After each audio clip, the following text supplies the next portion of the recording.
Good morning, everybody.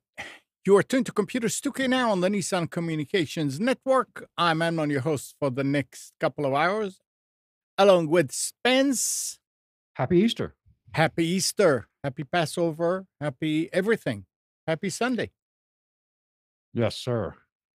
Hopefully the rest guys will join later. I have not heard anything to the contrary, so we'll see.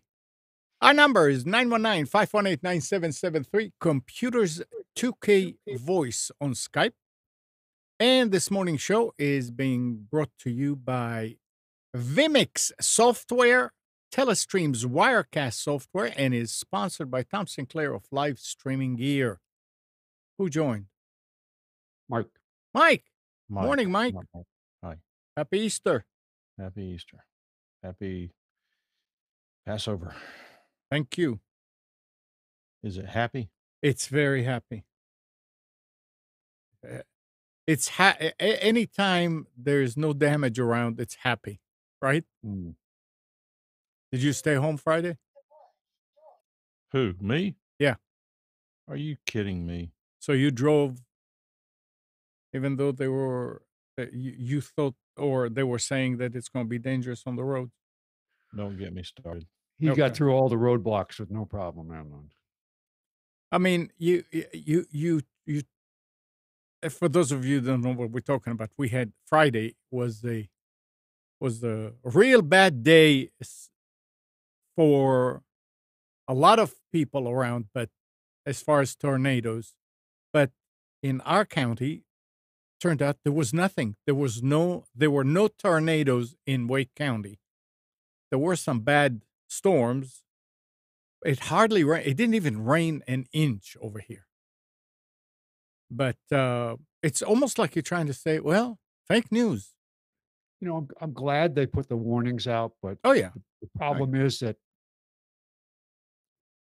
if you get warning after warning after warning and it turns out to be Right. You not stop. such a big deal, people start to ignore it. Mhm. And I pay attention to anything they say, and I won't really say anything about. I was hoping that it wasn't going to be true, and it wasn't, which was good. But at the same time, it's like you don't want people to get complacent, because then when they finally get there's something that's coming and it really looks Mhm. bad, and they say, "People, this is really bad," and people are like, "Yeah." That's And what then they if said it's about not, Friday, Spence. They said that because I pay no attention whatsoever to the weather. I was at the office. My wife calls and says, "Oh boy, they're calling for severe rain and tornadoes and Yep. power outage for multiple days." yes, they were telling people to get food I said, ignore it. and batteries for their flashlights and all this Yep. stuff, and that's the stuff that makes now people who responded to that are going to remember it, and next time they say it, they go, "Yeah." I know that's the bad side of it. That is you don't want to not say anything and then say, well, why didn't you tell us? But come on. But it You know was, what? I mean, it was bad for a lot of people around us. We can't ignore it. There were a lot of people that, I mean, there's some videos out there of bad stuff. And people should take advantage of the technology they're carrying around with them these Mhm. days and have good weather apps on it, and understand how to use them, how to look at them, how to interpret what the radar looks like, Mhm. so that when we have these days, you can check for yourself. I was this close to turn off our weather radio. Oh, it went crazy. We were watching. I come on. The television was like alert after alert after alert. Yep. So The yeah, best weather updates we got were from Nick. I know. Nick sent an email, a message in the morning, said, this could be the big one. eyewitness weather. He was What is he it was doing? he was texting with my wife, Yeah. and he was saying, "Up and up, it's splitting, it's going around you. Boy, you're getting ready to get hit in about 10 minutes." Then about 10 minutes later, boom.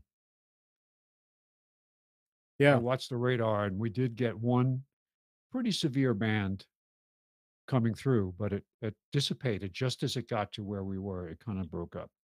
So yeah, they were calling it a 4 out of 5 as far as risk. Yeah.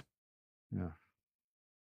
Well, I mean, it was, look, it wasn't quiet, obviously, but it wasn't as bad as they were saying. Thank God.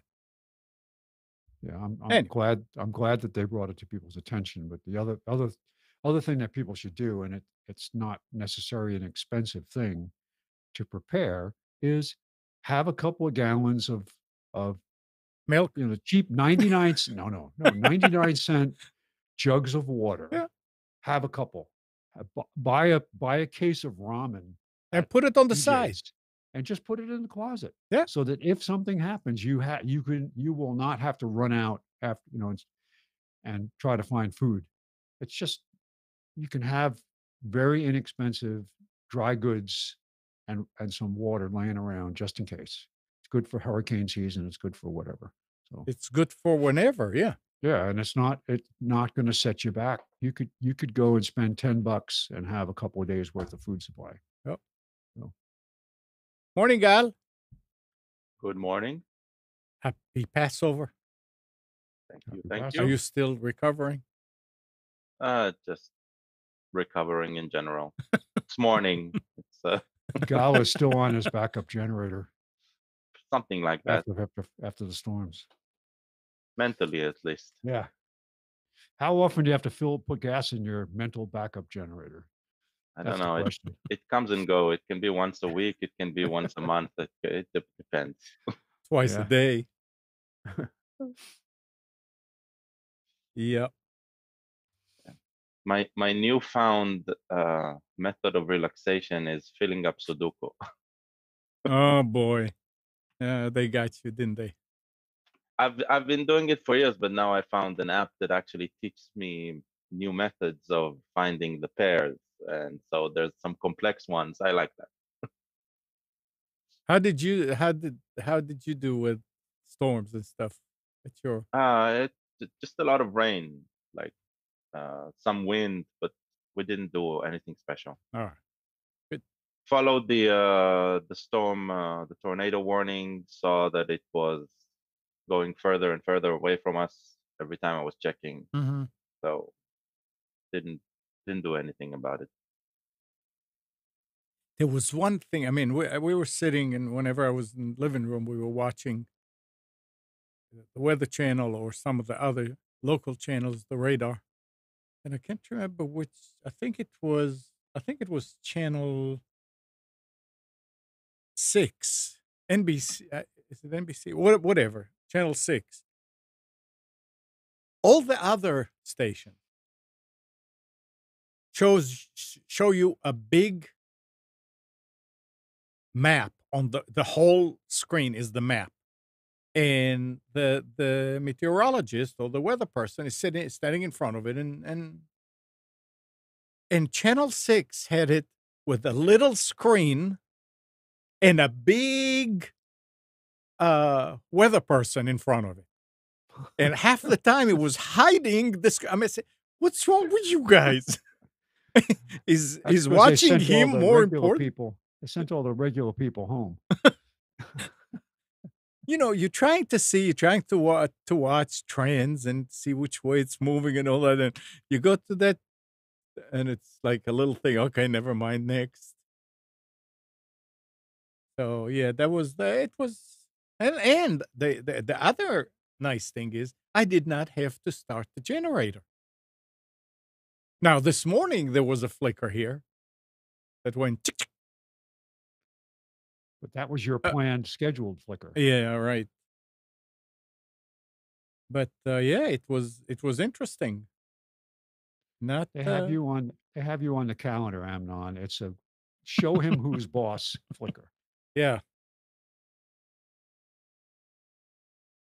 Yeah, when when you think about it. So we say we're paying a lot for electricity.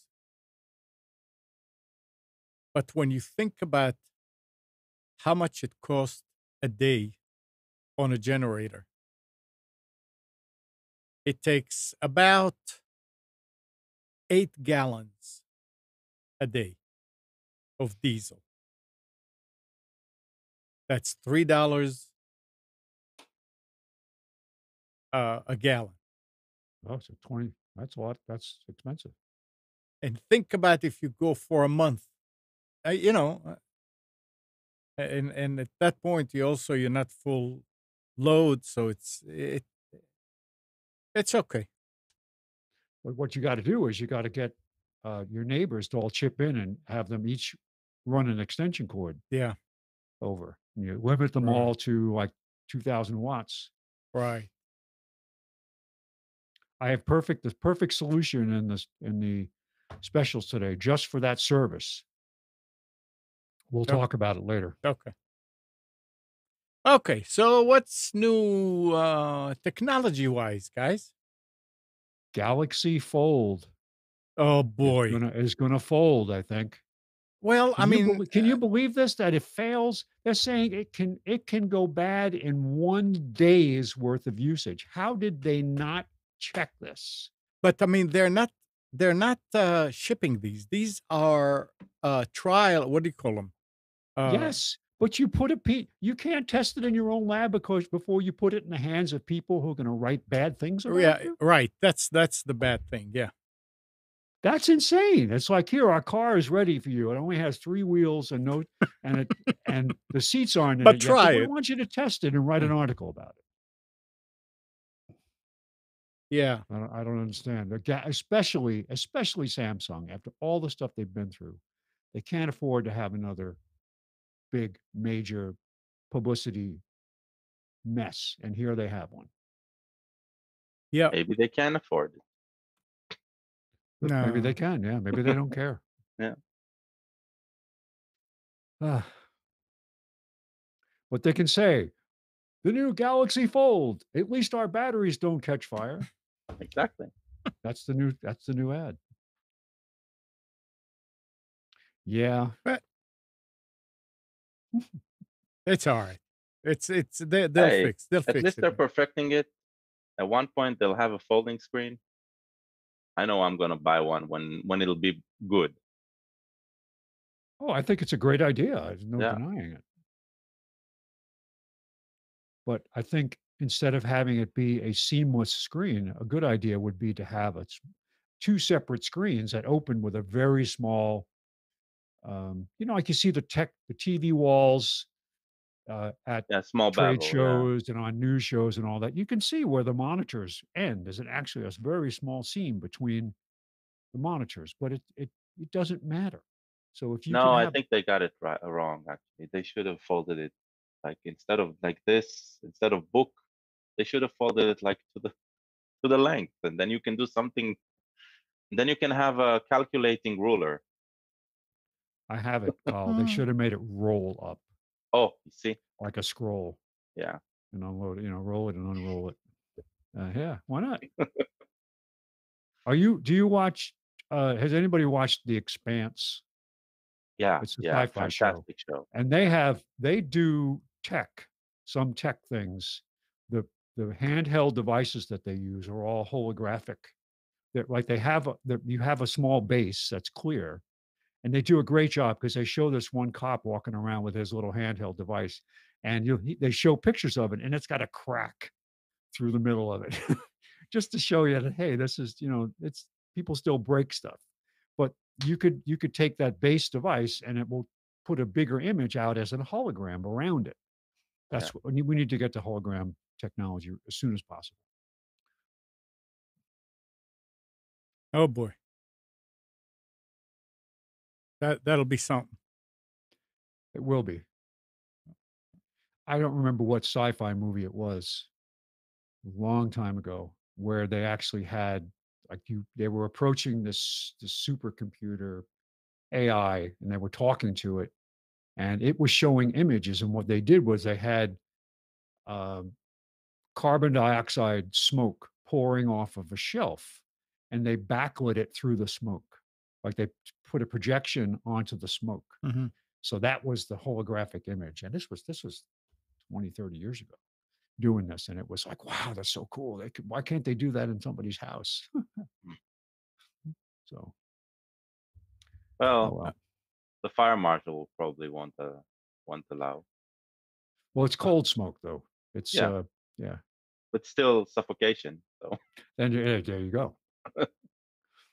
So you have to Um, wear an oxygen mask when you use it. this is a story that I didn't get to last week. Interesting.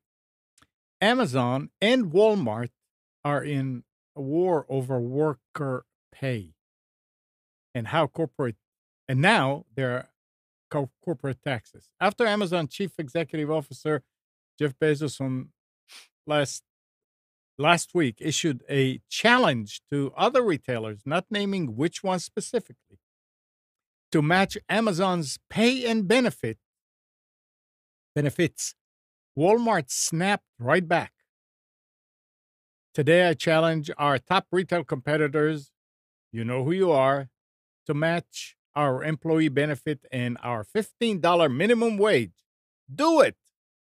Better yet, go to $16 and throw the gauntlet back at us. It's a kind of competition that will benefit everyone, Bezos wrote. And he says, hey, retail competitors out there, you know who you are. How about paying your taxes? Tweeted Walmart Executive Vice President and Corporate Affairs Dan Bartlett,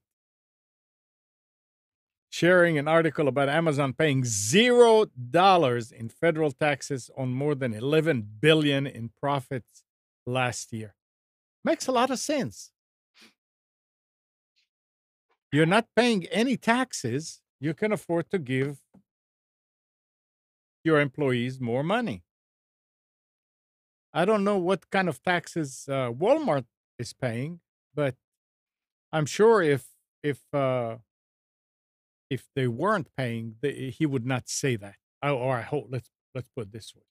And I can't believe that here I am here that about what 15 years ago we said we'll never walk into a Walmart because they are uh, causing mom and pop shops stores to close down. Here I am, sort of like defending them. But But you know what? As long as it doesn't come at the expense of the workers, because a lot of places raise their minimum wage and then they cut back on hours. And so, I mean, that may be a situation where the employer is forced to raise the wages, and then this is the unintended consequences is that the people who now make $15 an hour make less than 30 hours, so now they don't qualify for benefits anymore. So there's yeah, all well, kinds of that's what Amazon did. yeah, exactly. But they did it voluntarily. Nobody Yeah, told them they had to go to $15 an hour. Well, it's a little more than that too. Plus, the big thing that they are doing is, let's say that you're a salaried employee working 40 hours per week, and you don't get overtime until you get to a certain point, or and then it has to be such and such. I mean, the rules vary state by state. But in reality, whenever they cut back on the number of hourly employees, they just dump the work on the salaried employees. Yep, been there, done that. I mean, they think you just can't legislate some things, and it's just not going to happen. But as far as taxes are concerned, no corporation should be paying taxes. Because it's just a pass through. Well, it's a double taxation. Yeah. So if you're a stockholder and the corporation pays taxes, then you get your dividend and you pay taxes on tax Mhm. paid money. And even if and corporations really don't pay taxes, even if they do pay it, because it just comes from the the consumer anyway. and another interesting story here. Facebook accidentally shipped tens of thousands of virtual reality controllers with bizarre hidden messages, including Big Brother is watching and the Masons are here. This is from Business Insider. The co-founder of Facebook owned VR organization Oculus wrote on Twitter on Friday that the company inadvertently printed some unusual message inside its touch controllers, handheld devices for playing games and navigating inside VR. These messages were intended only for prototype, he said. Really? You put messages on prototype. But a mistake meant they were included in regular production devices. Unfortunately, some Easter egg labels meant for prototypes accidentally made it onto the internal hardware for tens of thousands of touch controllers. So who knows? If you have one of those and it has that, that's going to be a collector's item. It's a mistake that we collected all this information about you and sold Right. it. It was a mistake. Yep. We meant to Big send it through the shredder, but we didn't. Big Brother is watching. Oh well. Gal, are you using a VR controller? No, actually shopping for one right now. Oh. Yeah. And probably going to buy the Oculus. So When you Not- say controller, what do you mean? no, a complete headset Yeah, and the- controller oh, for a okay. PC. Okay. I mean, they're on, and I'm not up on. We do have one in the office, the PlayStation VR, which is quite nice. You have to have a controller with it, Spence, right? Oh no, I understand. I mean, you have to have Yeah. something that yeah. If it's as simple as having a smartphone with an app that does something VR, but if you want something that's going to be truly immersive and outbound, you have I to would have think So you have to have a it's- it- controller. It's not that- only a controller. It's two controllers, one controller per hand. And other than the headset, you need something for audio. Oculus actually comes with the headsets, with earphones. And on top of the headset and the controllers are wireless. The headset is wired to the machine. So need to take that into effect. And you get sensors, spatial sensors that track you from the outside because you're moving inside a sort of a predefined area, play area. So you're not necessarily sitting in front of your computer when you're playing VR. You're setting up a section of the room for that VR, and you're pointing everything to that direction. Do they have a car version of it so you can play games while you're driving? Maybe on the Tesla. I mean, Tesla, for all its goods and bads, I love how they do special software things. Yeah. Which is so cool. I Yeah. agree. Their Like software is amazing. On Valentine's Day, they had some type of a mode that you could press that would dim the lights in the car and play certain music, and I thought it was really cool. Yeah, for a car company to keep its sense of humor, that is precious. I agree, because you don't see it from any of the other car companies. But you do have to sacrifice. They have access and can download software to your car and do updates on the fly. It's good in that I remember I forget what there was some type of a crisis that happened where they actually changed the amount of miles you could drive on a charge. Somehow they changed it for a situation. I don't remember what it was, to make it so that people could go further. It was less. They lowered the performance but raised the distance of the vehicle or something. It was some type of an emergency, and that was a great thing. But But Oh, well. yeah, Spence could have a VR in his car.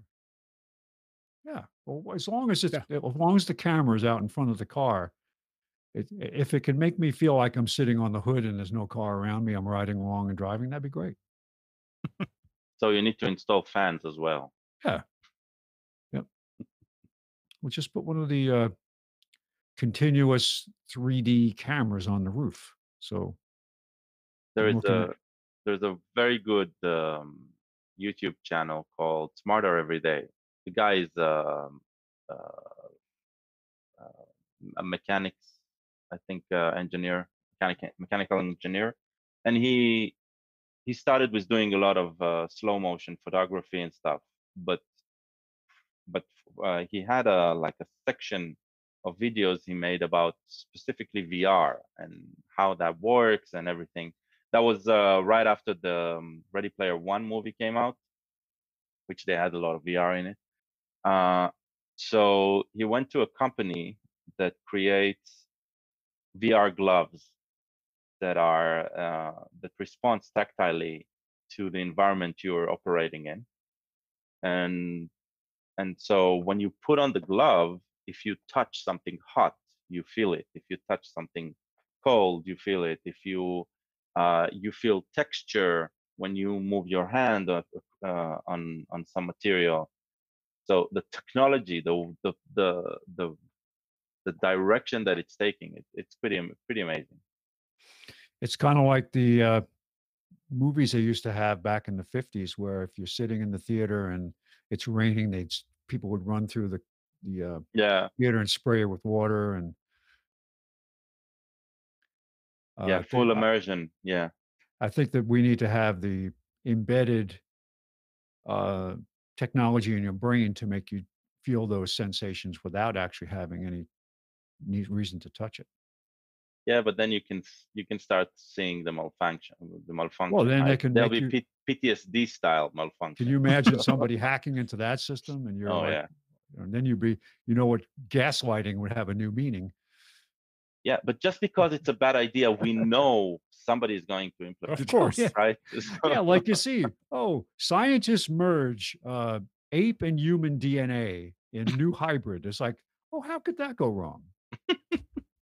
And that was a real story. Yeah, No? These people, they need to be taken to there was a concept called Coventry, which is basically where you take bad people and you drop them off somewhere and they just stay there for the rest of their lives because they're a threat to society. We need to have that policy where it's, you just parachute people onto an island where, okay, you've demonstrated that you don't act in the to the benefit of mankind. So you don't have to execute them or anything. I just drop them off, throw them over there. Hey, yeah, have but fun. Spence, on the one hand, you're right. On the other hand, you know that you and I are going to be the first one in Oh, line to buy yes. that technology. So come on. Oh, there was a great, I forget what science fiction story it was about this exact subject, about this whole Coventry concept and how they would take people who were sentenced to go there and they gave them like outfitted them with the stuff that they need to survive there, a backpack full of stuff and all that. They drop them off, and the very first thing that would happen is the people who were there would rob all their stuff. So it was like there was no communication to the outside world. They think they were preparing them, and of course, no. I mean, literally, the minute they get there, people come up to them, "Give me all your stuff," and leave them laying on the ground in their underwear. So it's like, Well, I know you haven't played any games, and it's too bad we don't have Mike here, Nick, sorry, here. But it's like this is what they do today. The games that the kids play. You have heard about Fortnite. Fortnite is battle royale. It's an island. They throw you in with nothing. All you have is fists, right? And you need to survive out of 100 players dumped on the island. And that's a game. That's like a 20-minute game. And the reason it's just 20 minutes is because wherever you land, there's a circle of a storm that goes Shrinks. shrinks more and more as you go. So the only information you have is when the storm starts to shrink and where it's going to shrink to. So eventually, everybody finds themselves in a small area, and those who survived fight it for the last position. Sounds like Hunger Games. Yeah. It's a similar idea. Yeah.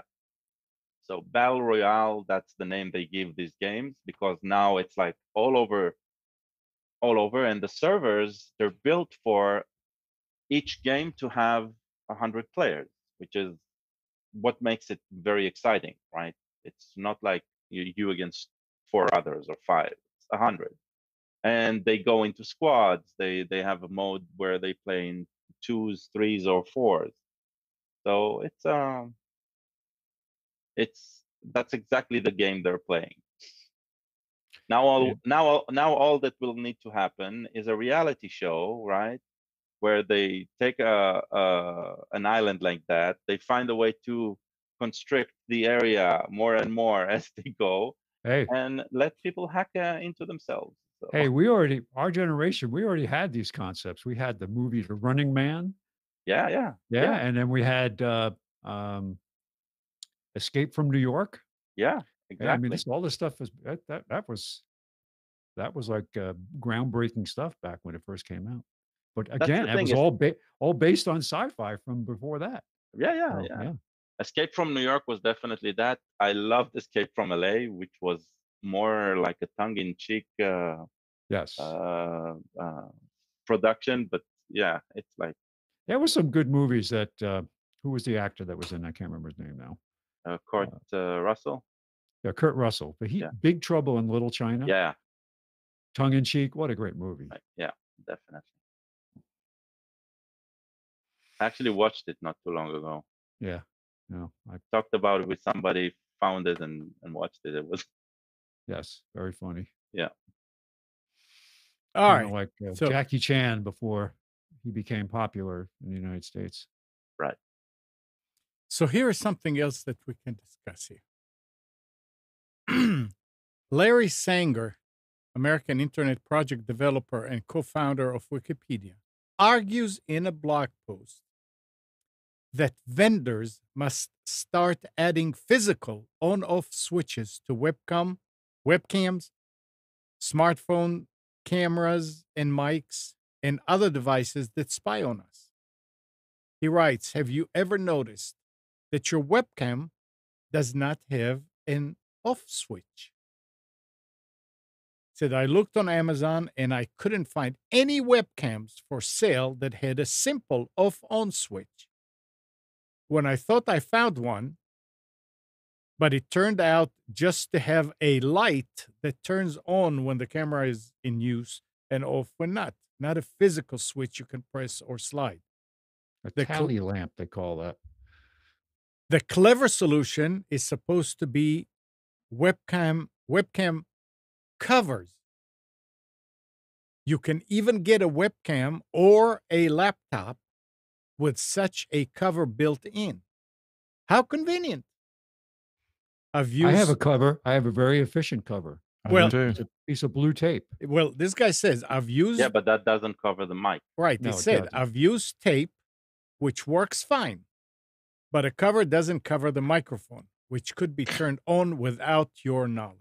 It doesn't change the oil in your car either. Yeah. So this is very interesting. Why Now can't wait a they? second, Mike. You have to change the oil in the car? No, you see, look Yeah. at Mike. Look what Mike is doing. Mike Okay.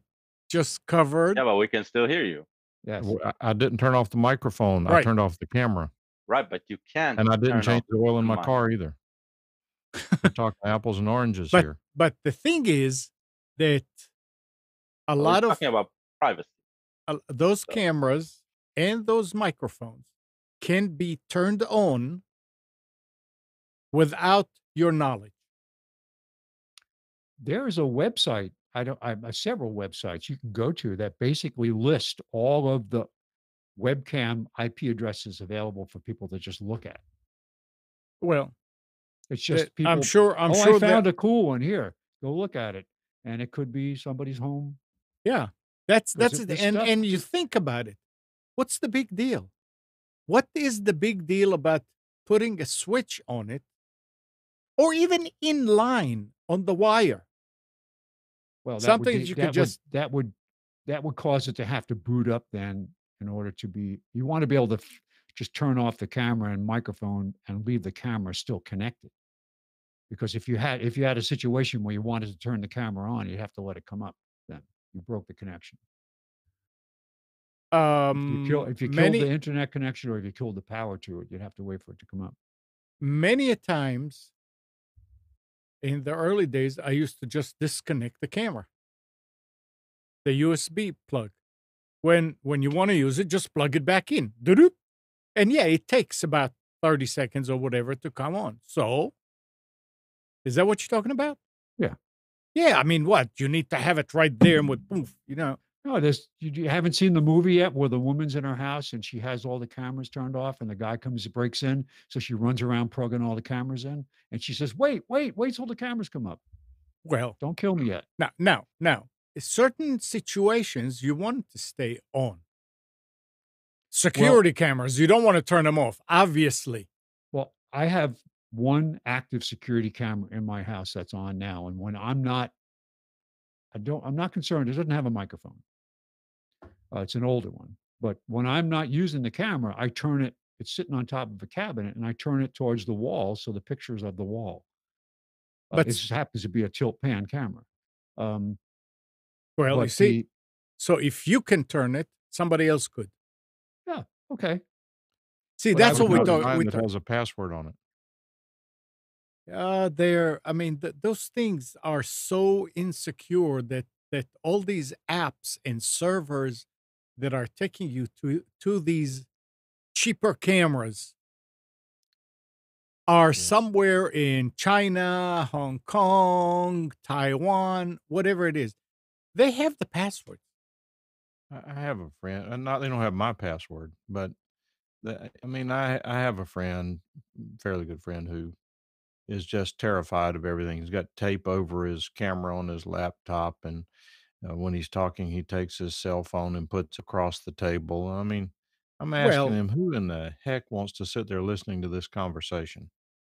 yeah, I Um, mean, you can take it, to an extreme. Alexa, Yeah, but I mean, Alexa wants. you have an on off button for the phone. You have an off on button for the computer. I don't know what I need to try. if you're so scared of people listening in on you, you really shouldn't be using computers and microphones and cameras or Well, I cell mean, phones or an Alexa. You shouldn't be using one. That's the safest way. You should, and there are people who feel that way, and I don't have a problem with that. If they want to do that, that's fine.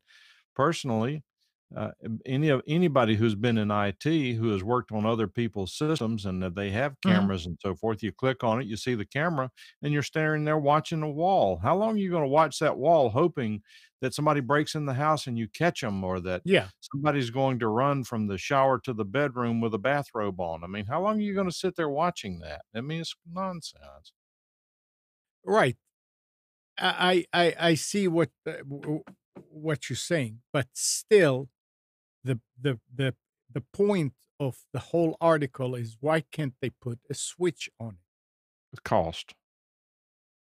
Cost and reliability. If you anytime you add components, it causes the reliability to go down and the cost to go up. Mm, Yeah, and a physical switch is something that breaks, right? right. Yeah. It it's a malfunction. It makes the entire. Think about your. I don't know if you're using. You used to use Logitech cams, right? For Yeah. right. Think about that now. Add a switch to it, and think about the reliability of the camera and how it drops dramatically just Well, because it has that switch. the cost of a high duty cycle switch is I expensive too mean, compared to the cheap crap. for a camera to put tape is perfect, Right. but the mic on the camera. I Now, have a solution. I have a solution. Camera off, yeah, Mike, camera on. hey Mike, Hmm. How would the camera, I mean, I don't know if you ever tried it. How would the camera on a laptop or on a webcam sound if you took a piece of tape and covered it? The microphone? Yeah. You'd still hear it. It'd just be muffled. Yeah, muffled. Uh, You You can remember take a whenever pin and screw in, and it'll be gone. What take about the hot driver gluing? off of it, uninstall the Hot driver, and gluing it it. won't work.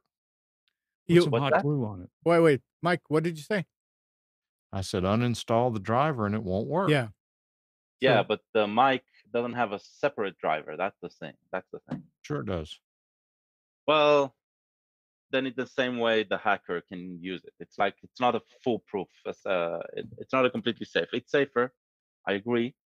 But yeah, I there's can't probably a way remember. of disabling the audio channel inside the mixer, but it's yeah. I'm sorry. I just don't. I don't waste a lot of time Oh, losing I sleep agree. yeah, over the it's NSA listening in on teenagers saying, like, like, well, like, I mean, it'll make you sterile if you listen to it for more than 10 minutes. all these I'm arguments are legit, but still it would be nice. I mean, let's say in here, Alexa. A lot of people don't want it to stay. I want to use it, but I don't. If they're listening all but the it has a time, mute button. Alexa does have a mute button. it A does. button where you press it and it doesn't listen. Yeah. Right. But Yeah. they can turn it on if they wanted to. I'll bet you, because it's not a hardware switch that cuts the No, I wire. mean It, the moment you restart the system when it boots, right? It goes online listening. But if you click on it, while it's clicked, the ring becomes red, right? It has right. a light ring, right? So the ring becomes red, and it isn't listening at that point, right? It's, Supposedly. of course, supposedly. I mean, I mean, but it's um, even if you put a physical switch, right? Then you need to trust that they actually wired it to no, something, and it's not an electronic no. switch. Jeff Bezos is personally listening in on every single Oh yeah. Oh, device out there. of course. He That's why he wants to doesn't hear pay taxes.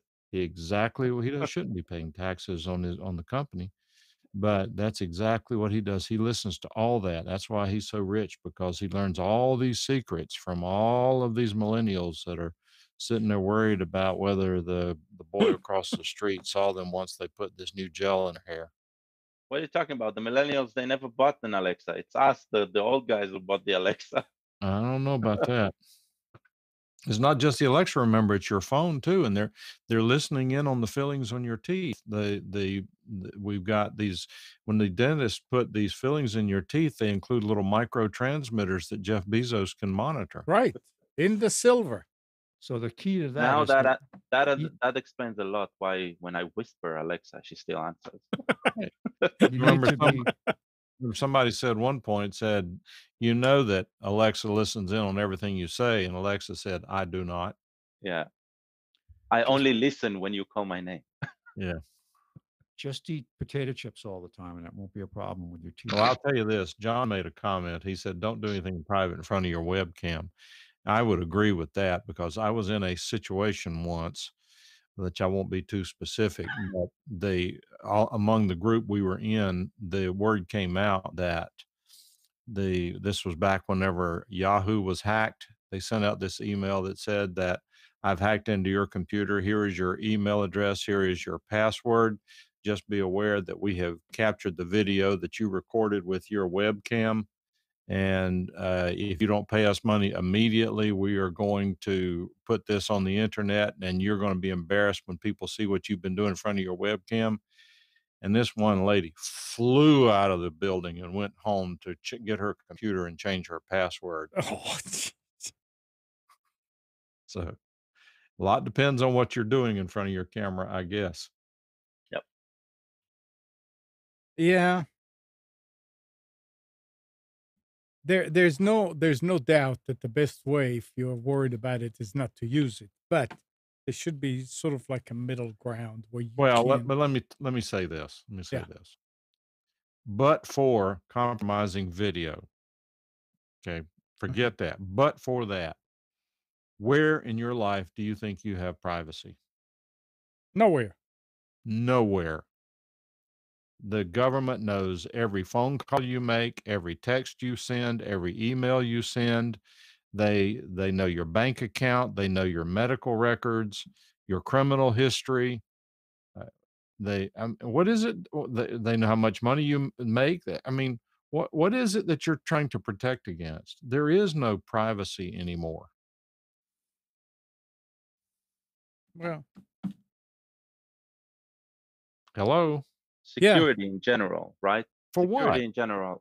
Security in general, it's a spectrum, right? It's a No. spectrum that on one end you have maximum security, and on the other hand you have maximum freedom. If you're talking about privacy and complete privacy is probably equivalent to maximum freedom. Maximum freedom means not being connected to anything, being completely on your own, not having any attachment to anything, right? And I agree, that's absurd. That's no way of living. If there are those who it's that important for them, they go live in some wood or some cave, and they're completely cut off from the world, and that's their maximum freedom for them. Intentionally so, like the Amish. Yeah, yeah, yeah. For example, they actually are connected, right? They're connected to their community, but but yeah, as a community, they're on the far end of that. On the other hand, Yep. maximum security, those who are completely paranoid, right?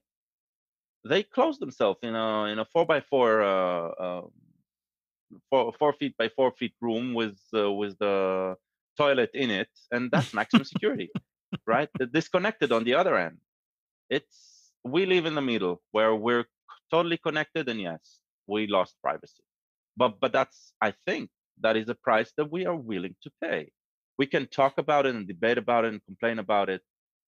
I know that I, for sure, knowingly give up that freedom and that privacy for comfort. And to get comfort, there's a price. I think that most of us are pretty boring and are not the subject of Well, any you are. specific. Well, any specific. I don't. I'm not conspiring.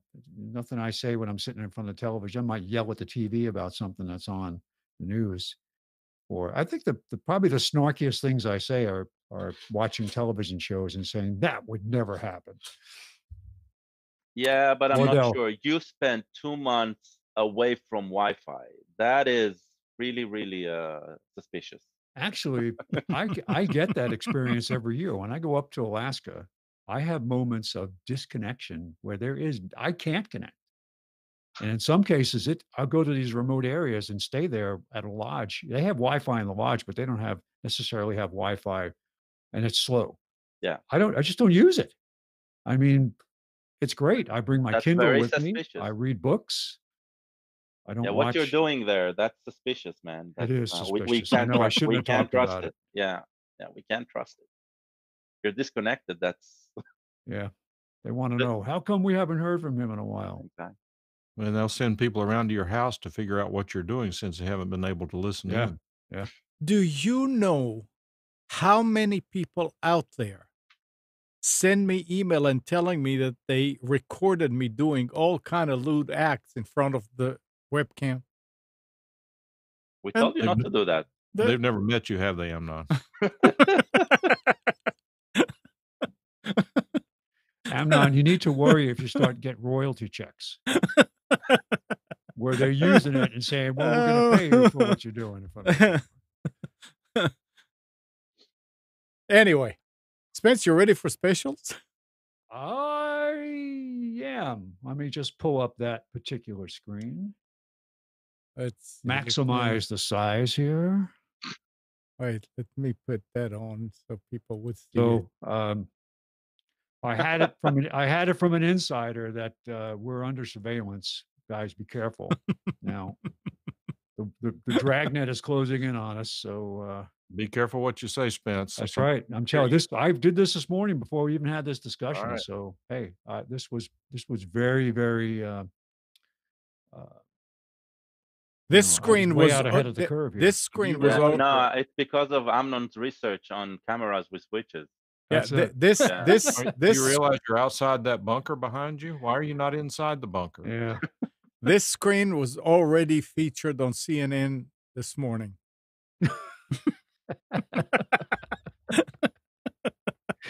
Yep. Yep.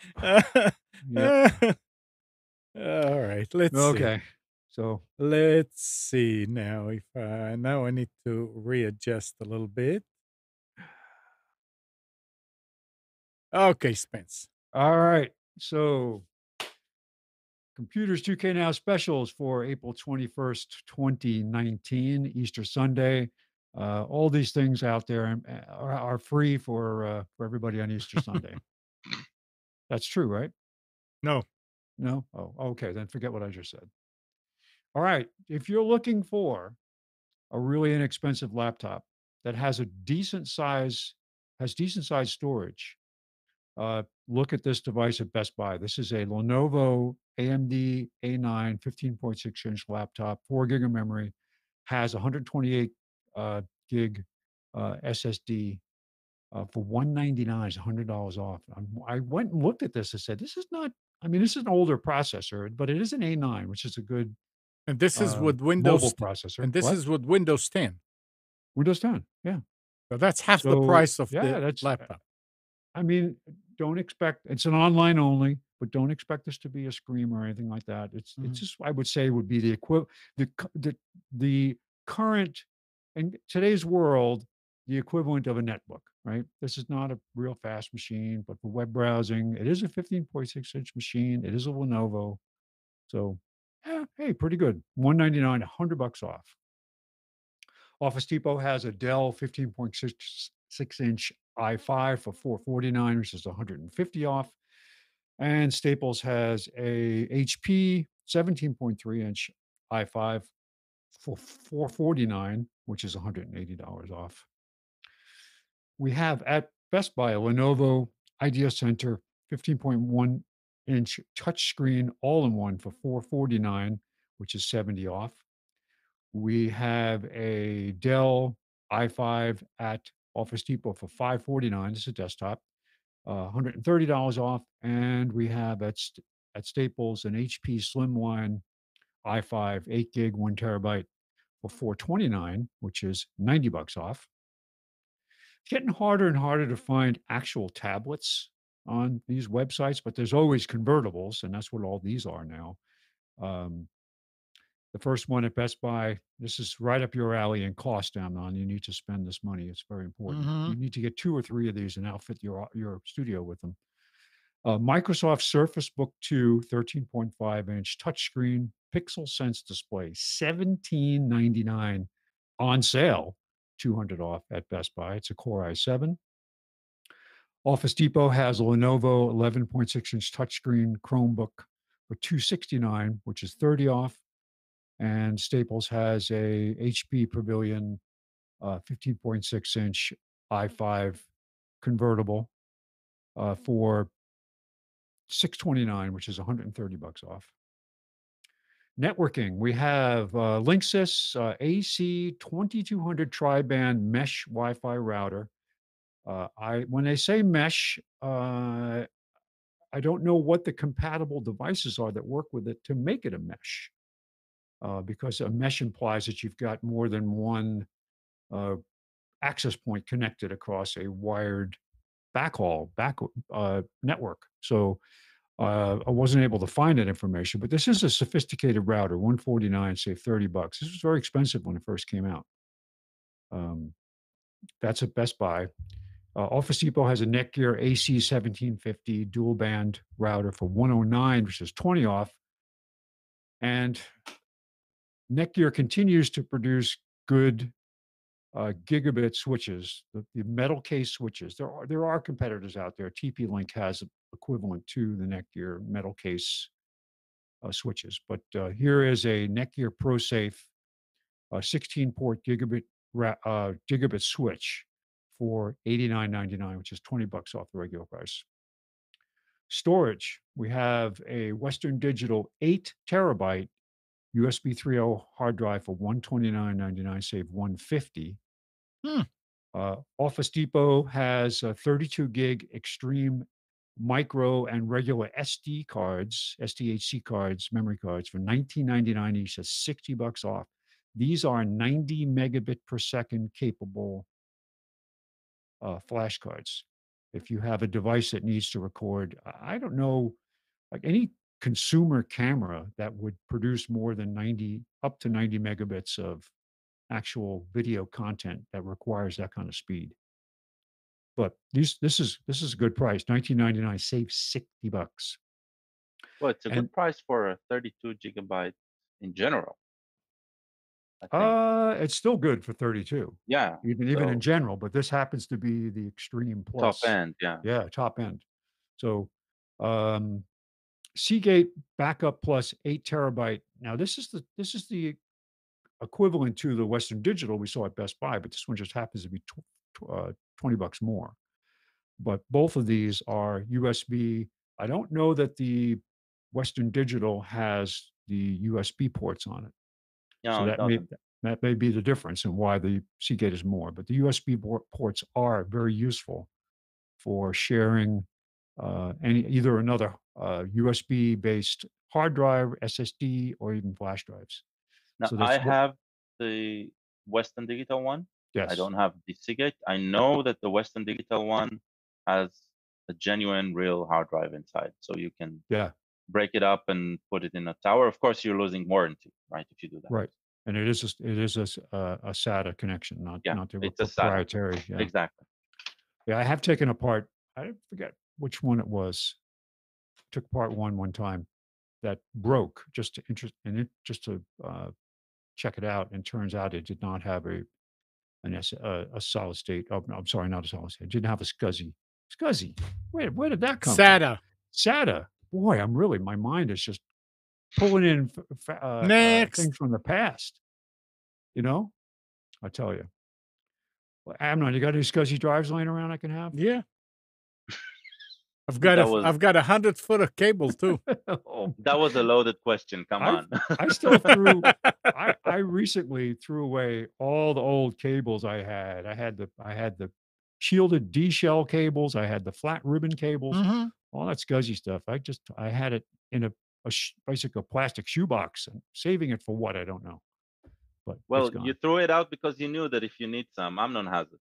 That's true. Actually, you know what? Oh, shut That up, was a Gav. thought. I said, I have all these cables.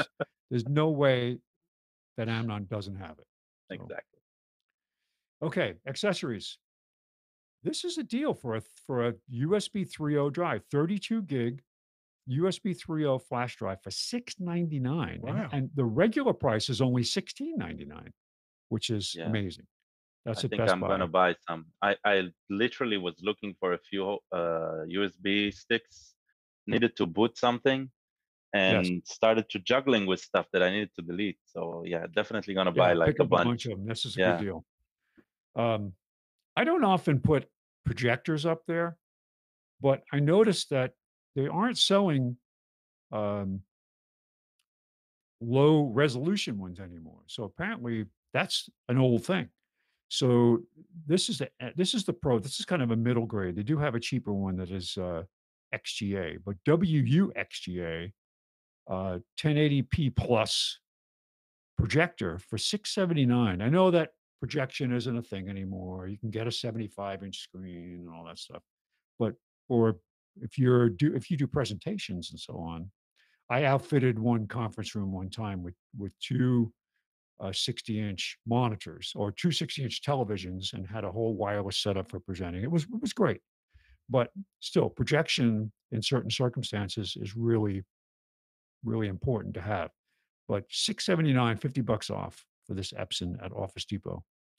And for fans of the good old HP scientific calculator with all the financial functions and all that stuff, you can still buy them. And these are new. These are not refurbed or anything like that. You can still, and they have all the different models still available from HP. But the 10-digit one, there are ones with many more keys on it. Financial calculator for $79, which is 10 off. That's at Staples. Okay, monitors. We have a 25-inch monitor at Best Buy HP for $149, save $80. We have a 27-inch monitor, Acer monitor at Office Depot for $139, which is 40 off. And we have a 23.8-inch monitor at Staples for $109, save 20. Printers and scanners, we have a Canon Pixma TS6220 wireless all-in-one for $69, which is $80 off the regular price. We have an Epson Workforce Pro WF3730 for $119.60 off. This is a printer scanner fax copier at Office Depot. And these little brother label printers are great little niche devices that if you need to print labels, you don't want to load labels into your printer or whatever, you want to have something repeatable, easy to do. $49, 50 off the regular price, half price on the Staples QL 800 label printer.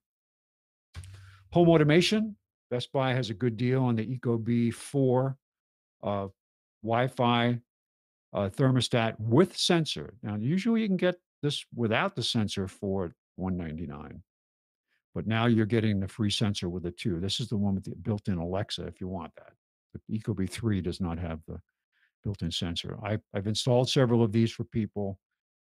Very good company, good product, good support. I know people that weren't all that nimble when it comes to programming this, who had an issue when they got on the phone with Ecobee and they actually remoted into it and configured it for the person who was very happy. So there's something else that's being monitored, the temperature of your house, right? And how you change it. So when the green police come after you, this is all preparing us for the Green New Deal. This is the device that they're going to put in everybody's house to monitor the temperature. There'll be a temperature sensor for your forehead to say that you're too warm or too cold. Office Depot has a TP-Link Casa 2-outlet smart Wi-Fi plug for $24.99. It's $5 off the regular price. Now, what this is interesting, it's a single plug into the wall, but they do have a receptacle on either side of the switch, independently controlled. Staples has VTech 2-pack of their VC 9411 HD cameras for indoor cameras for $139.95. That's 20 off. Amnon, this is for you at Fry's now. They have a clearance on the Segway Mini Pro. This is the one that's got the leg support. So you actually stand on this thing and the upright there is something you can stabilize yourself instead of, because you don't have any arm thing to hold on to. Don't dish this. I wrote this. This is fantastic. Yes. And the middle section Yes. is you hold it between your knees, Right. and that is the steering. That's the control. Yes. Yeah. So unlike there's the hoverboards that they call them, those are controlled by your feet, the way you push on your feet, and so each side, and those are harder to control than And they're much more dangerous. Yeah, that makes them more dangerous Yeah. because you can easily lose control if you're not, you don't know. I wrote both. I love this crap, but this is amazing. The Mini Pro. I rode the original kind of off-road Segway. Yeah, the kind that had the bigger wheels and all that on it, and I put it to its paces on an excursion on a cruise one time in the sand with this thing. It was incredible. I spun it out to the point where it locked up, and I had to go back and have the guy unlock it for me because I'm not buying this one. You're going to buy this one? I am not, because it has no room to put the fire extinguisher. No, this one doesn't have that problem. No, these don't. Segway has never had a problem with fires. It's the cheap stuff. So Amnon, get one for me while you're at it. By the way, I think the Segway label on this is definitely just a slap-on. This wasn't produced by them. It was so this came out after the fad of the hoverboards, and then these came out, but this, I think, 9-bot, it never from the name you can't see it, but there's like two brands on it. It's Segway and another Chinese manufacturer, I think, and it's from it's basically from them with Segway, like creating the software or something. Made So for Segway by, yeah, something yeah, like that. But it's yeah. still a Well, if they fantastic put machine. their name on it, then it must be okay because otherwise they wouldn't do it. No, it's 2-3 levels higher than Okay. the $200 one. If you Definitely. if you buy it and Segway is spelled Segweigh, then you know it's not. All right. So if you're looking for a drone, um, Fry sometimes has good deals. I mean, they sell high-end stuff too, but the Rise is actually a respectable brand. DJI as a manufacturer. This does not have a gimbaled camera or anything like that. It's just very much like the one that I purchased. You want to look at, if you look for an inexpensive drone, flight time, 13 minutes is pretty good. 100-meter image transmission distance, that's important. But look for flight modes so that you can switch between beginner mode and basically full control mode. Sometimes there's 3 modes. So you can learn how to use this thing. Don't buy a drone that has all manual controls. You will just lose your mind trying to learn how to fly it. Start out with something that has like automatic takeoff and landing and stability control and that, so that you can learn and then basically work your way up to full manual control. But nice inexpensive accessories for this too, and you can buy. I think there was also a the Telo batteries are $19. So I'm always impressed by these receivers. Now receivers for most people are things you'd look at and say, "What the heck is that?" Right? But for people who are truly into audio, 7.2 and 9.2 channel network receivers here, with things like smartphone connection, Bluetooth, all this stuff, Spotify, built-in AirPlay, whatever. Uh, the first one, the Onkyo, is $249 with a promo code. That's amazing. Now, keep in mind that a 7.1 channel network receiver is going to require potentially some upgrades to the speakers you may have if you don't have enough speakers. But it's a good deal. Both of these, the Onkyo and the Pioneer, $399 and $699, or $249 and $499 with promo codes. 2 CyberPower battery backups today. One is 850 VA touchscreen version for $89, which is normally $107, and then a 1100 VA for $99, which is normally $110. But wait, there's I more.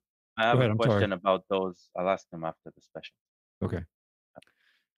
Staples has a Logitech Z313 wired speaker system, $39 for 10 off. HP Officejet. This is a new printer. And the reason I put this here is because I looked at some of the features they have, and it was actually pretty nice. Very good smartphone connections, not just printing from Apple devices or whatever, but being able to control the printer and make adjustments to it. It is an inkjet printer, and they do have their inkjet subscription program, but this was definitely designed as a business duty cycle machine.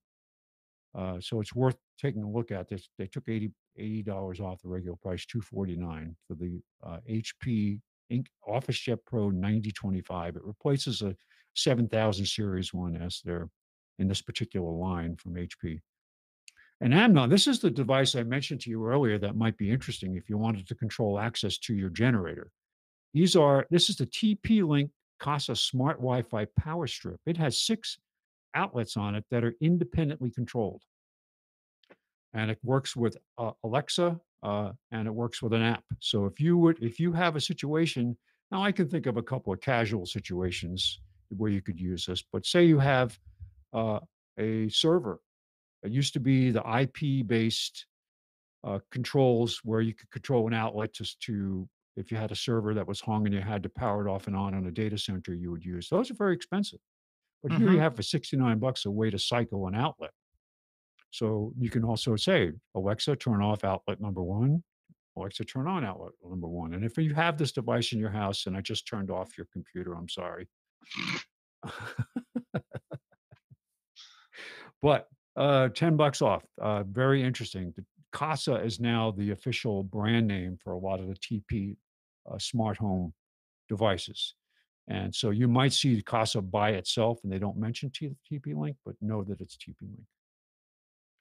Okay, HP Laserjet Pro M15W entry-level printer for $79. This is a monochrome printer. Save 20 bucks. That's at Best Buy. Best Buy also has the Nest secure alarm system with Nest Cam outdoor camera for it's expensive, but it's very highly rated. Looks like this comes with 2 door sensors and a couple of window brake sensors, and then the outdoor camera for $389.99. It's $100 off.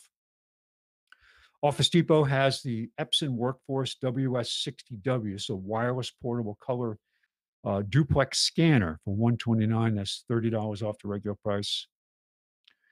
Fry's has a Corsair Vengeance 16 gig memory, 2 sticks, $89.99. Don't know if that's a good price. Just was mentioned as a new item, ships free. What? That's pretty good. Yeah, I think it was pretty good. I can't say I didn't research this particular one to find out if it was available somewhere else. And then this last device, it's called the GT Tool Smart Wi-Fi inspection camera. I know there's versions of this out there, but this one seemed interesting. $64.99. It's got a 3.5-foot long waterproof. It's essentially a stiff cable that you use to insert into. It said it was designed really for people that do air conditioning work, but could be used for so many different things. And it has built-in Wi-Fi, so you can not only look at the screen on the device itself and have a one-touch button to save an image, but you could also look at it from a smartphone. So I thought it was interesting. That's not a sale price. These are just some new things they showed you on the Fry's page. So this is another one that doesn't come with an on-off switch? You have to take the batteries out of this one to turn it off. It's always on. But this one, this could be used for some rather interesting things that you don't want to be seen doing. So yeah, I won't talk about that. And I'm not talking about like inspecting. Well, I mean, you can save on the colonoscopy, no? There we go. You could put up a sign out front, Gal's inexpensive colonoscopies. No appointment necessary. I was thinking of do it on your own. All right. Yes. Not for pleasure, for medical reasons. Yeah. You know how expensive that is? We're trying to help you save money. All right. Well, that's it for specials for April 21st, 2019. Thank you, sir. Yeah, I had a question Yes, sir. about the UPS, the VA measurement on them, right? How do I choose? How do I know? Well, you have to translate that to, there is a calculation. Like the 851 is 510 watts VA. The 1100 one is about 700 something, almost 800 watts. So 500 watts. Correct me here if I'm wrong, but 500 watts would be one PC without the screens, pretty much. No, it depends. It depends on the PC. If it's a laptop plugged into a portable power supply, that might only draw about 110 watts. Okay. But you look at that as total watts. Typically, a power supply in a PC is not going to draw. If it's a 600-watt power supply, it's not going to constantly draw 600 watts. But if you want to test it, are you familiar with kilowatt? Kill a watt. Kill a watt. No. What's the device? Hang on a second. I will get one and show it to you. I do have smart things, and I have a plug that can measure the draw. Oh, yeah, that's exactly. That's what kilowatt does. Okay. Oh, and I forgot to mention that Casa strip actually has usage monitoring built in. For every one of the each plugs? Individual port. Wow. Which I thought was for that price. Yes, yes. Cool. And I thought that was amazing. I don't know because it's voice and app control. You put the app on your phone, you can say, well, how much current is being drawn by this particular. So I thought for $69, this is something you would pay. Amnon, what would a good I know. I IP mean, I used the IP based power switches when the servers were up in North Raleigh. But I will not use that one for one reason. It's too easy to turn something off. That's the only reason why I would not use it, because the other one you had to use a mouse and you had to go and click and it'll ask you, "Are you sure?" and and Well, all this that. might. And This this might. If you this could one, I probably mean, if turn you off can the app talk to control it, unless or you can voice turn it control. off. If you can Yeah, talk you're to not it, hooking it up to your Alexa if you don't want it to accidentally be no, I tripped. mean It's not. this is really, I mean, for to do stuff around the house, not for a server. You can use it for other things. That's okay, but you were It- bringing it up, trying to compare it to the IP power switch. It doesn't really. It's in a different class, in Oh, my of opinion. course. In But my opinion, you're paying but the other device. yeah, I'm the not other saying it one was was a like three replacement hundred for it. dollars and $400. I remember. Yeah, But if you'd like to say you're laying in bed and you say, Alexa, turn on the coffee pot, it turns. This is limited to.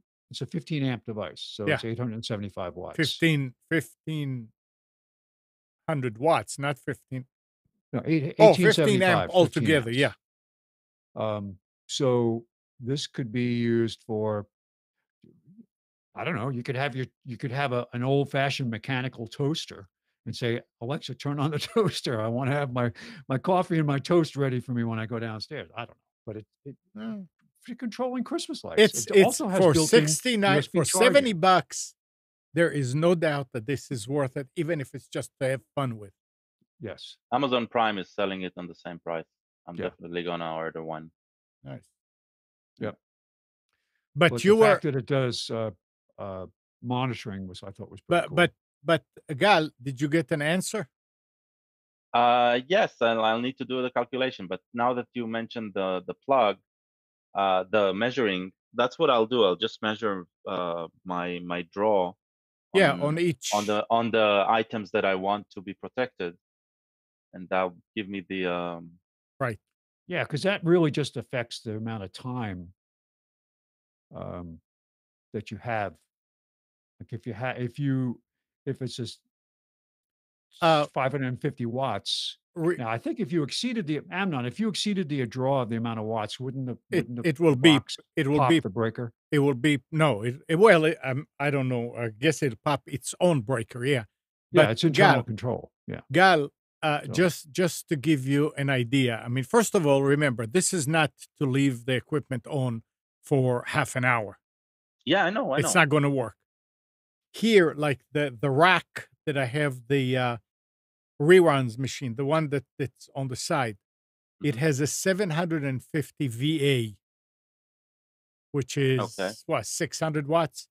It's got one desktop, I mean, one tower that uses a good amount of power because of the video card that's in it and all that. One laptop, two monitors, and pair of speakers. Yeah, and it's fine. It's 600 watts. Work like a charm. Under the desk here, I have a 1500 VA. I guess you can say it's 1200 watts, Spence, or maybe less. close to it. Yeah. I'd have to go get a And on calculator to it, look I at. have the big computer, two other laptops, two monitors, the mixer, the three DBXs. I mean, a lot of stuff on it. There's a lot of Mhm. stuff on it. And when the power flickers, I mean, it stays on. I mean, I always run in here and start switching stuff off, but it keeps it. So yeah, you need to measure, and it'll give you, and you say, oh wow, yeah, I can do that. Don't be afraid. Oh, monitor and all that. Of course, everything you add to it adds, Yeah. it takes away from the time. And at a certain point, it's going to go over what it can support. And then when it comes on, it it will not keep anything up. And I think it may even beep at you when there is power, telling you that you are over So you're drawing saying the if I alternate. use this on my range and I'm boiling water, it won't work? It's probably, yeah, it's If the probably going power to be goes out, it'll okay hold if it you up like if you a tie nanosecond, and that's it? if you plug in your range and you don't turn it on, it'll keep it up for a while. Keep the clock going on it, right? That's about it. Although no, I don't know about that because the range is 220. So Yeah. Now I wish it was a Z-Wave plug and not a Wi-Fi one. but yeah, I mean, a lot of people using the 350 and the 250, and that's enough for a computer and your uh, modem router. It's fine. Probably not a big monitor, but again, this is for kind of like glitches, not for power goes down. And a lot of them do come with software that when the power goes out and it stays out for a certain amount of time, or it sees that it's drawing real fast, it'll turn off the hardware, the computer, Yeah. what we call gracefully. Because Yeah. if you just take Yeah. the computer Send a and shutdown right, signal. Yeah. correct, a safe shutdown. Yeah. Yeah. So yeah, Yeah. Alan asked me a question in chat that I wasn't really sure what he meant. He said, "Do you listen to AM radio at night from a remote place?" And I was saying, "Does that mean do I listen to coast through thought waves?" You guys don't get it. thought waves. Oh, that's Coast to coast. yeah, art. Well, it's not no Alan, longer I don't art. know if you could clarify a question. I'm not sure what you meant. We don't get very good AM reception at night around here because of all the chemtrails. That's it. That's it. And Hey, the thought wave generators they have going on every light pole. if you want some conspiracy theory, there is one thing that blows my mind around here specifically. I live in the north part of Morrisville, really close to the RTP area, and right next to the IBM campus, there is, I forget their name right now. There is some Synergetic or something like that is their name. Synergia. Synergy. Synergy, maybe. They have a, a a building that looks like a huge what's it called? Hamama. Yeah. Hamama. How do you translate hamama? Hamama. Oh, you mean hot? I Uh, mean, shoot. What do you put? yeah, Greenhouse. Greenhouse. not nursery, but Yeah. Greenhouse. greenhouse. Yeah. Greenhouse. Yeah. So a huge greenhouse, and it is self-lighted. There's light from within. Mhm. So when you drive there at night, it's like the sun is shining. Mm-hmm. Okay. I could not find anyone who can explain me what this company does. I mean, even the website is like obscure and doesn't match with what I see. And the bizarre thing is, especially when on a cloudy night, the entire area is completely lit because the clouds are reflecting back the light. So it's like sunlight outside in the middle of the night. Do you say chemtrails? I say they maybe be creating the chemtrails. I have no idea. It's like You know better. That's a tinfoil hat manufacturing facility.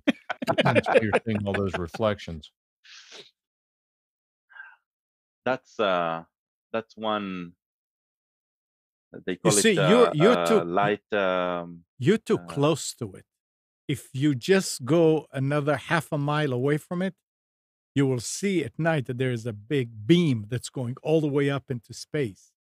But you're too You need to close, you get a don't see it. spectrum analyzer to determine whether you're trying to be connected at some harmonic convergence level that will cause Bezos to listen in on your Alexa.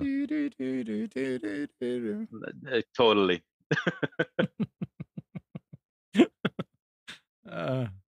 Anyway, 919-518-9773. Computers 2K Voice on Skype. Listen to this, and you need to worry about it. Do something. Last Saturday, not yesterday, Microsoft confirmed that some users of the company's email service had been targeted by hackers. A hacker or group of hackers had first broken into the customer support account for Microsoft and then used that to gain access to information related to customers' email accounts, such as the subject lines or their emails and who they've communicated with. But the issue is much worse than previously reported, with the hackers able to access email content from a large number of Outlook, MSN, and Hotmail email accounts, according to a source who witnessed the attack in action and described it before Microsoft's statement, as well as screenshots provided to Motherboard. Microsoft confirmed to Motherboard that hackers gained access to the content of some customers' email. I would say go and change your password. Although, if they still, I hope they don't have any more access to it at this point. But I would say change password, because they're probably not going to let you know who. And if you deal with email that has some sensitive information, change the password. Bad stuff.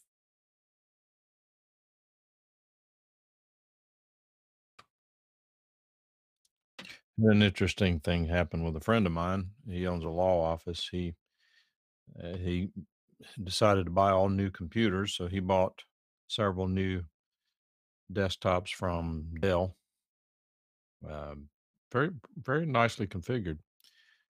He called me last week and said that he had lost the hard drive on his computer. Dell came out and put in a new hard drive, and so everything was fine except that, and thankfully he had everything on a server, so he really didn't lose any data. Then 3 days later, the hard drive on his admin computer went out. SSDs. Hmm. That is really disappointing. He said, "So I guess that means that all the rest are gonna go out." And I said, "No, maybe, maybe not. Depends on what lot they're in and what the real problem is. If the computer's destroying them, yes. If they're from the same lot and the lot's bad, yes. But you don't know what you're gonna get yet. Right. Brand new computers." And I was going to ask, did he let them have the old drive? No. Okay. Got Good. one of them sitting right here somewhere. All this crap. Here's another interesting tidbit. Since the arrival of USB drives, we've been warned that they need to be, quote unquote, safely removed using the correct method in Windows, rather than just being yanked out. But now this changes.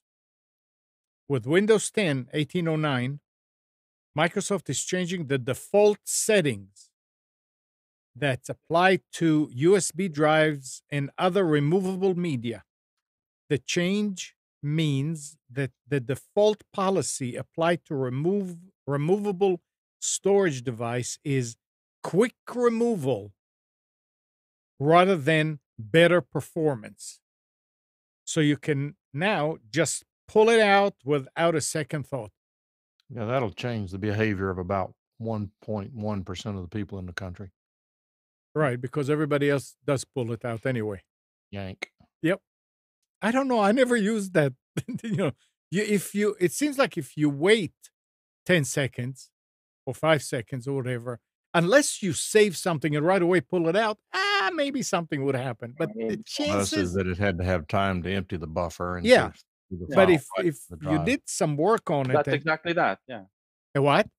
that's exactly that. If you waited, it didn't matter. Yeah. Yeah. So unless somebody asks you, can you copy this 2 gig file for me here? Yeah, sure.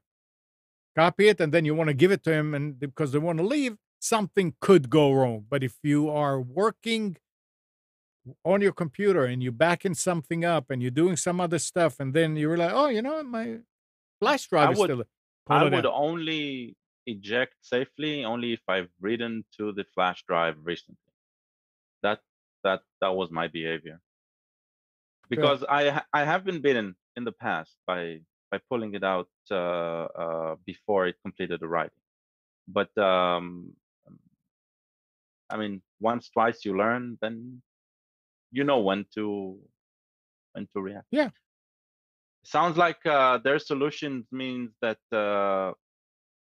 they probably found an equilibrium in the performance of writing to it efficiently and emptying the cache, the buffers, and the hardware is good enough today to not wait for it to be to do. Mhm. So yeah. I'm guessing some of the stricklers, they'll switch it Still. back because it. So the problem with flash based storage, right, with solid state memory, is the writing cycle is limited. It's limited to a million of cycles, but it's limited. So if the other mode that Windows had meant that it would cache um, write operations in such a way that if you had multiple writes, right? Let's say you've written 10 times to the drive in the past few seconds, it'll write only once. So that saves the life of the USB. It prolongs it. But I think the hardware today, the number of cycles have risen, and the performance of writing has risen as well. Mhm. So by switching it off, they're either doing one of two things. Either you're with the conspiracy theorist and you say they're out to erode our solid storage faster, Uh-huh. right? And there'll be those, and the others will be that the performance is no longer a penalty hit, and it's okay, and the risk of losing is far greater, of losing data is far greater. Yep. And good morning, Nick. He's probably uh typing from church. Mike, you said that hard drives went bad on this guy's machine, and here's a story about hard drives. Hard drive shipments are continuing to decline. This is about all major HDD vendors, with Western Digital with the most decline yearly, 26.1%, against 11.3% of Toshiba and 14.4% of Seagate. Desktop HDD shipments are said to have fallen to just 24.5 million units, a drop of nearly 4 million units from the previous quarter. Laptop HDDs shipments dropped more than 6 million units to hit the 37 million mark. Enterprise HDDs are said to have rebounded by nearly 1 million units. However, to around 11.5 million hard drives purchased in the quarter. So if you're on a enterprise, like for servers and things like that, it actually went up. Business customers essentially picked up the slack left by consumers. These shipments were likely affected by many factors, but there's also the simple fact that most people these days want SSDs instead of HDDs for most of their devices. Nobody wants to wait for their system to boot, their files to load, or their apps to finish routine tasks. So everybody's in the, consumers in the private sector. You know you want the SSDs, while businesses apparently on servers and on their machines, it's also more economical because it's cheaper. They stick with the hard drive. So So the that stats are about physical hard drives. yeah, physical hard drive. I thought SSDs are still HDDs. Spinning HDDs. I mean, Yeah. spinning hard drives. Yeah, because They're all physical. I right. agree. Well, it's a lot of new systems. I don't think anybody puts an SSD in a server. I don't think Probably it, only to boot the OS. well, yeah, okay, to put the Yeah. OS, but everything else is actually on Storage. yeah. Backups are on hard drives. Whatever. It's interesting. Well, I can tell you that for database servers, Mhm. right, SSDs are used because of performance. Because yeah, okay, Yeah. but they're backed yeah. up to regular Yeah. drives, probably. I know that customers of our product, we tell them about performance, we measure it, we help them measure it, and usually the conclusion is that they need SSD storage for Yeah. their database, and that's huge amounts of storage, but still it needs to be SSD. I remember when was it, about 4 or 5 years ago, when I got this Ninja 2 video recorder that I'm using to back up what we're doing here right now. It's also recorded there. It's a small unit, and it has a hard drive in it. Okay. And when I got it, they say you need to use an SSD. Well, an SSD back then was a lot of money unless you buy a real small one, which will not do anything. So I got a 640 gig SATA drive. It was pretty fast. And I said, it was cheap. Let's see what's, knock on wood, it's still working. Never had a problem. It's recording perfect. And I told them, because they gave me the unit. I was there. And I told them, I said, why are you telling people to use SSDs? SSD will be a lot easier on our system inside, to record stuff. But Yeah, less obviously you buffering, found out that what you're doing, it's working fine with a hard drive. So yeah, that's okay. So a lot of people are recommending SSDs because it's going to make their stuff look better. But really, you can still use fast. This is a 1500 RPM drive, and it does get hot. Yeah, it's very hot, but it works. So think about it. Anytime you talk about 1500 and all that, did you guys put any hard drives in those servers? Yeah. What's that? Did you guys put any hard drives in those servers that you got? Yeah, actually, yeah. I bought the 10 How, terabyte for physical ones. what speed?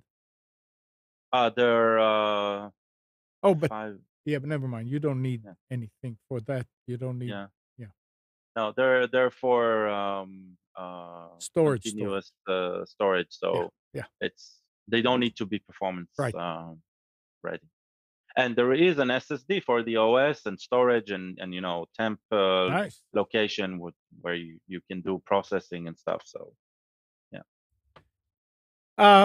Another thing, we all complain about those crank calls and robocalls and all that. So this is an interesting situation here. Calls between T-Mobile users and Comcast Xfinity voice home subscribers will now be, quote unquote, verified.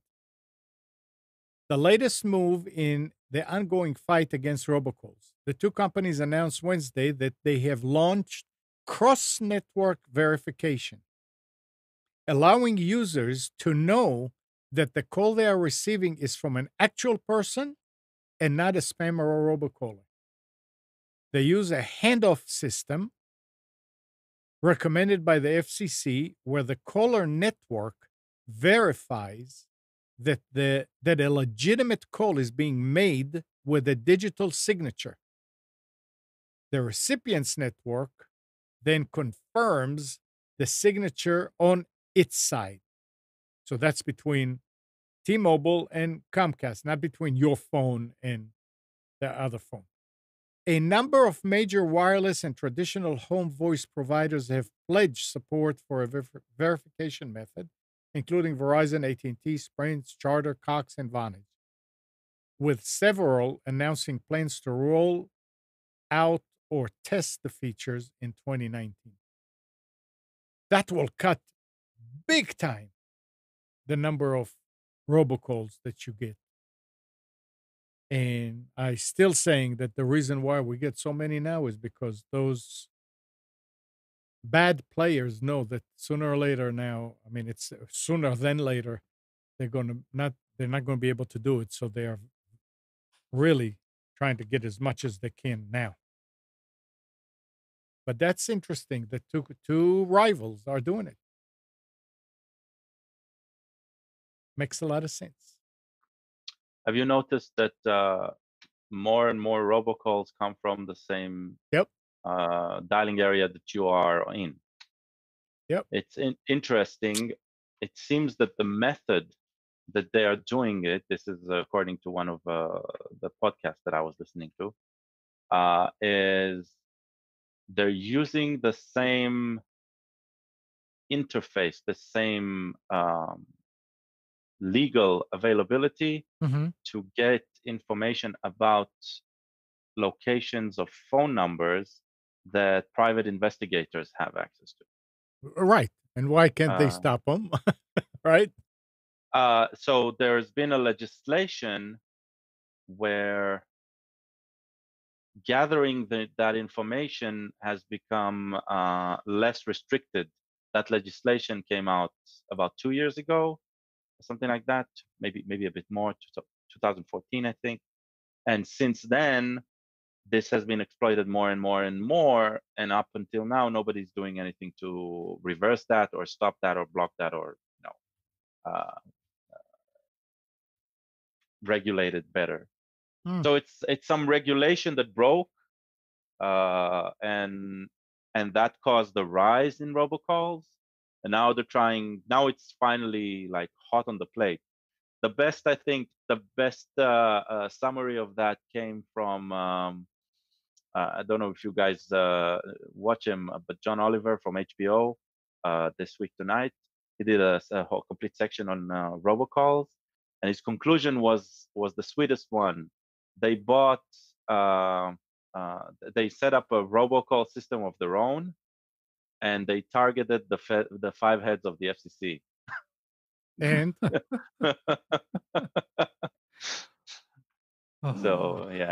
and it actually worked. Well, you don't know. That's how the section concluded. If they'll have a follow up, they'll have a follow up. Oh. If something changes in the FTC, something changes. But probably those 5 people had to change their number, I think. I think about the cost to the actual telecommunication carriers themselves and what they would have to do to update all their switches. Some of them are probably not capable of being updated to reflect the new system that they'd have to install for verification. That would be really something. Yeah, but Yeah. I'm not sure about this whole verification thing. I mean, they still carry the call. They still get paid to carry the call, Right. right? It's like letting the cat watch the cream. No. It's when you put it on the networks to solve it, they want more calls to go through. It's their business. The more calls they go through, the more they make money. Well, I what I'm don't. saying is if the government does impose a change and require a new system, they spent a lot of money Right. defining caller ID and emergency response over the years that they pushed this down so that everybody has to support it. It took a while. Some small communities had more time to adopt Mhm. and get the databases in place and all that. But in order to change it, in order to come up with a way so that the spoofing was essentially locked out, that there would be some way to verify the origination of the call. That is a whole new, the way calls get routed through the system now, the SS7 signaling system, the way things go through the backbone and calls are routed. Um, they would have to make changes to that. Now that potentially could be updated easier than doing what would have to happen at the local exchange level to fix it. So it's going to be interesting to see. I Yeah. honestly don't see an easy way to do it. Well, we can definitely switch out of that technology completely, right? Well, you I can mean, then how do you provide right now you use caller ID to identify people calling 911 and they can find your location and use that. That stuff has to be published. So, but the point is that it can be faked. And like right now, I have UMA, and UMA, I can actually say I can configure. I have an app on the phone that if I see my security system says my front door opens, I can actually press a 911 button right on my phone that will place a call, but make it look like it's coming from my home number, even mm, though I'm not home. So they're using the technology to as an advantage in that case, but other people are using it as a nefarious thing. So Well, I think I don't know how they're doing it, but I would think that there is a way to stop all these because they're not using actual people's numbers. They're using unassigned numbers. Because in many cases, if you dial no, they're that using actual people's numbers because I've called the numbers back and gotten somebody's cell phone. now, maybe in some cases, but in most cases, it's it's you call back and you say that number is not in service. As well, I far as think they I'm use random numbers. It's not that it's I unassigned; don't it's think they just care. random. Why would they care? Yeah. Why would they even try to find out what an abandoned number was to use it? Doesn't matter. It's not a yeah, it's not a matter of abandoned number. It's numbers that they can I don't know, that they can use easier because nobody's using it. So Doesn't they're make any difference. The uh, system doesn't care. It that's wouldn't true. matter. That's true. Because I've had more than one case where I Wow. called the number back and warned the person. I said, "Were you aware that your number is being used Well, to they can't do it. solicit uh, Yeah. credit card services?" And the person was, "What do you mean?" I said, "No, I just got a call from your number and called them back and I explained." And that's back when I thought I could make a difference, and now I don't care anymore. Right. But yeah, they would just use random numbers. It didn't matter. That's the shame of it, is that the system has no way to detect that it's spoofed, and there's no way to not punish the actual user by, say, shutting the number off. So maybe what we need is like you can have your credit card company now generate a single new credit card number every time you make an online transaction. Maybe we need to have virtual telephone numbers. Yeah, I tried that. Oh, I actually tried that with Google Voice. It's still complex because yeah, there still needs to be a real number behind it and the tie-in, and they limit the numbers It, uh, behind a number, right? And so it's like you can't have uh, more than one line behind or something like that. It's like, and you're right you because know, what difference would it make from the person generating the random number calling? Who cares, right? no. It So wouldn't. I Yeah, did it for a posting, like yeah, a sell something posting. I didn't want to have, because it sometimes publicly get revealed and stuff like that. I didn't want to get more spam calls because of that. So I did it right. once. I'm never going to do it again. I'm going to use my other regular Google Voice number and not do the switching and all of that. I It was have too started cumbersome. using. I have Citibank for um, a credit card. Mhm. and I use their random generator now when I make an online purchase through, I mean, Amazon, I have my card on file, Yeah. but other places where I'm like this, oh, this is great deal at this website I've never heard of. Yeah. And if I'm going to buy something from them, I use, because what happened to me 2 years ago when I was working that summer in Alaska, I ordered something from a site that looked legit, and I never got the thing I ordered. They kept saying it was coming, but never got it. And within 24 hours of me purchasing that thing, my credit card company called me to say, "Did you just purchase 2 versions of Halo something or other in Great Britain?" I said, "No," and they canceled my card. Yeah. So I was great. I'm glad they found the fraud, but it was because they stole my number. Yeah. So Happened to me as well. mm, I actually signed up and used per Nick's recommendation, privacy.com, which does a similar thing. If you don't have that service by your credit card provider, they create um, single use or specifically use um, credit card numbers. If you hook it up to a credit card, there's a fee. If you hook it up to your debit card, there's no fee for the payment. So it's always you need to decide what to use. But what is really nice, especially if you hook up a one-time use number for a subscription, then you can set it up so there's a monthly limit for that subscription. They cannot charge more than you've agreed. So the moment they'll try to charge more, it'll fail the transaction. So you keep yourself protected that way. It's an interesting service. I'll check out the City one. We use City as well through Costco, so I'll see It's if yeah. privacy.com. I mean, I got to give them a shout here because after Nick was talking about it, we were talking about it. I tried it and I wanted to link it to my business account. Mm. There was no way. So I just put it on the side. Then I got an email from them saying, "We noticed that you set up an account, but you never linked it to anything. Are you having a problem?" Hmm. And I wrote back and I said, "Yeah, I can't link it to my business account. I want it on my business account." And he asked me for the bank name, so I told him, and he said, "Okay, let me see what we can do." A few days later, I got an email from them and saying, "Okay, now if you go into your account, you will see an option that we set up for you to link it. So you just need to put in there the routing, the account number, and the routing, and that will be fine." So I went. Sure enough, was Nice. and yeah, it shows that they're trying, Yeah, and that and was great. yeah, and it seems like the business model is viable. It's like, Yeah, especially with the fees, they'll probably survive. I don't think their costs are too overly high. And if that's the case, then yeah, I wish them good. They're doing a good job. absolutely. Yeah.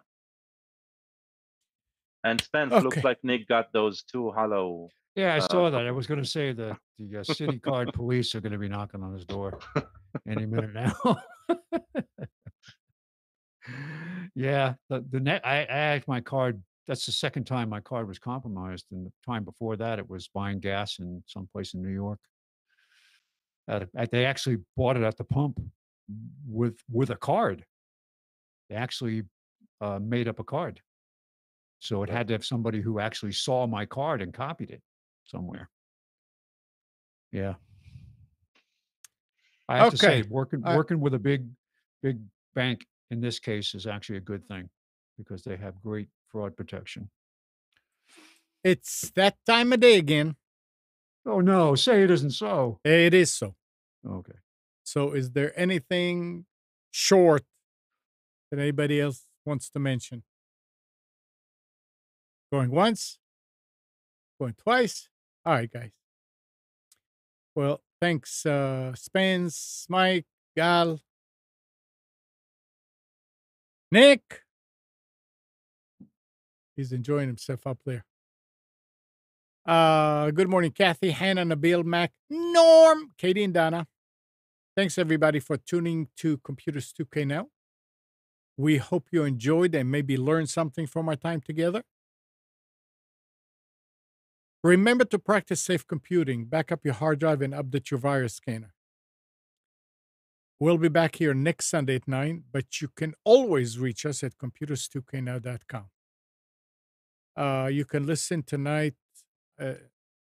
Nick, real quick, is there going to be a show tonight and Against the Norm? I know that there's at 9 o'clock, Mike Phillips hosts the Crypto Culture Show. And Nick hosts Against the Norm at 7. But I don't know that since he's out of town if there's going to be a live show. Probably not. Both these are on Wilmington Big Talker 106.7 FM. And you can tune in, listen to TuneIn. See you next week, everybody. And have a happy Easter and a happy Passover to everybody.